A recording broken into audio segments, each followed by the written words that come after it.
Good morning, YouTube. It's another gorgeous day here in sunny Arizona. And we are here for another episode of The Shit Show. Today, we are going to be talking about purpose because I had an awesome opportunity last night to speak to some women at Dress for Success, which is a wonderful nonprofit organization that helps women coming out of a lot of different situations make sure that they have clothing to wear to interviews, they have access to career coaching, assistance with resume writing, makeup, things of that nature, getting them all prepared to get back into the workforce. So it is a national nonprofit organization. And last night I had the opportunity to speak to one of their groups about the 4 tenets of purpose. So this is definitely the shit that makes life worth living.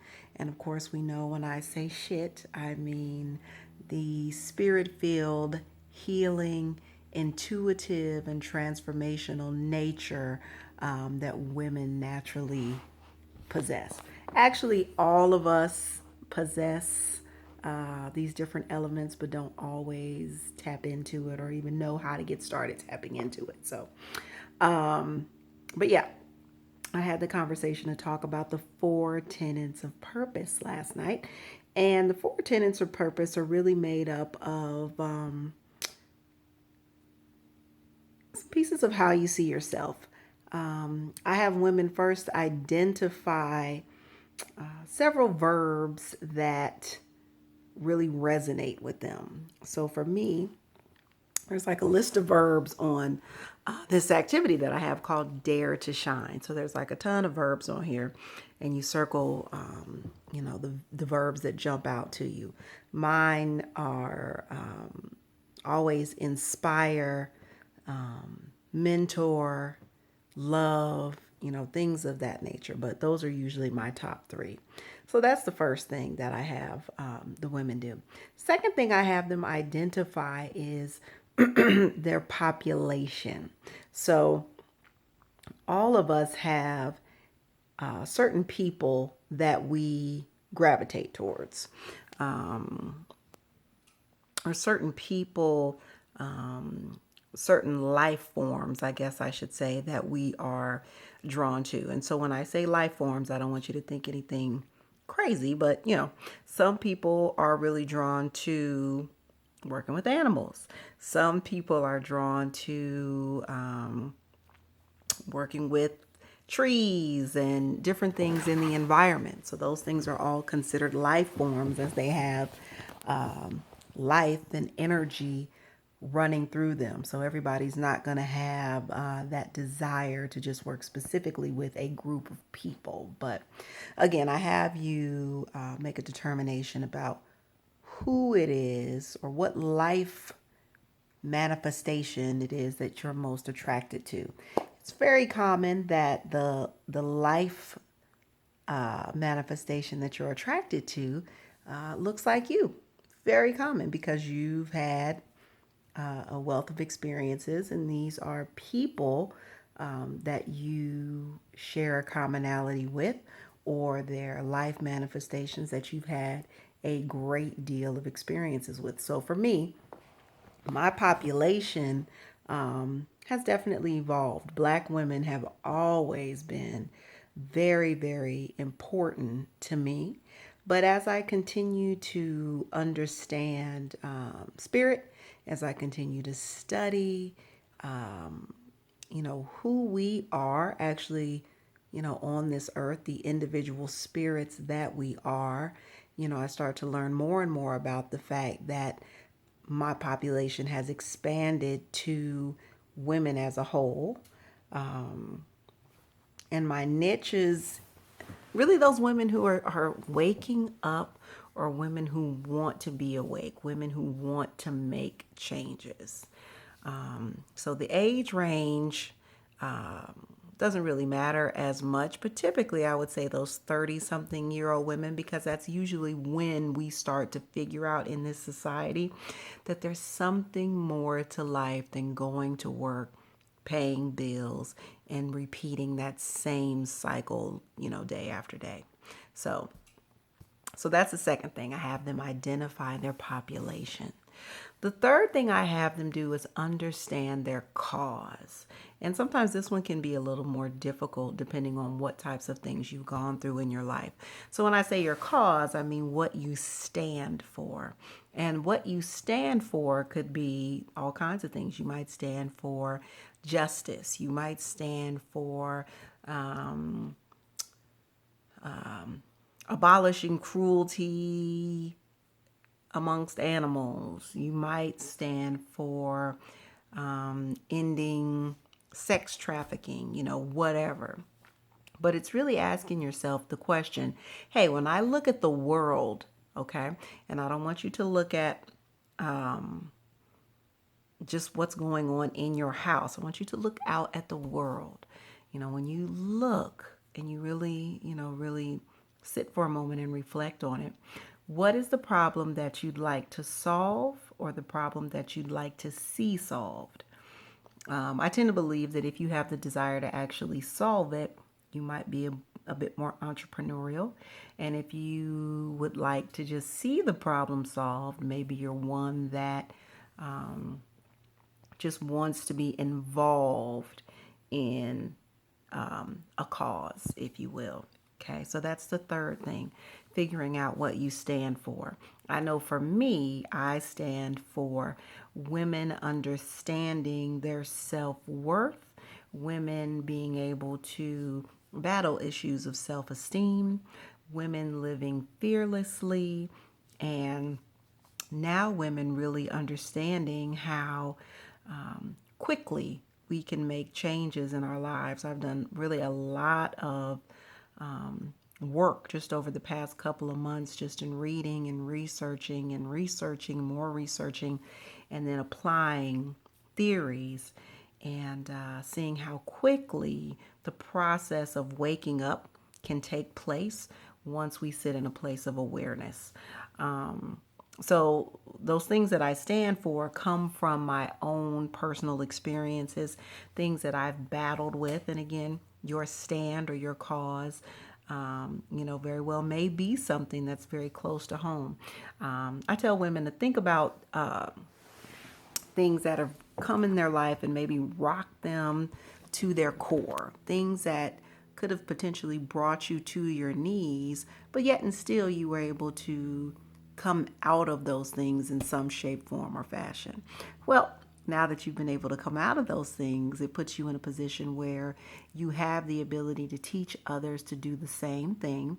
And of course, I'm a huge proponent of being able to use your life as a classroom. That's one of the best things that you can do to serve other people, is help them move past a situation or a specific issue that's causing them a great deal of pain or challenge. So the fourth thing that I have women look at is the how. And you may be an artist, you may be a cook, you may be someone who likes to teach. You may be a writer. You may be a coach. You could do a lot of things. But when you're thinking about the activities or the things that you do already, things that you do well already, they need to be something that also brings you joy when you're practicing it. So I teach my women not to be confused with the activities and things that we will do if somebody were to ask us to. And what I mean by that is I've had some women say, well, I help people from the church when they need to clean their house, or I help people when they call me if they need some things moved or they need me to take them to the grocery store. And my thing is, that's great.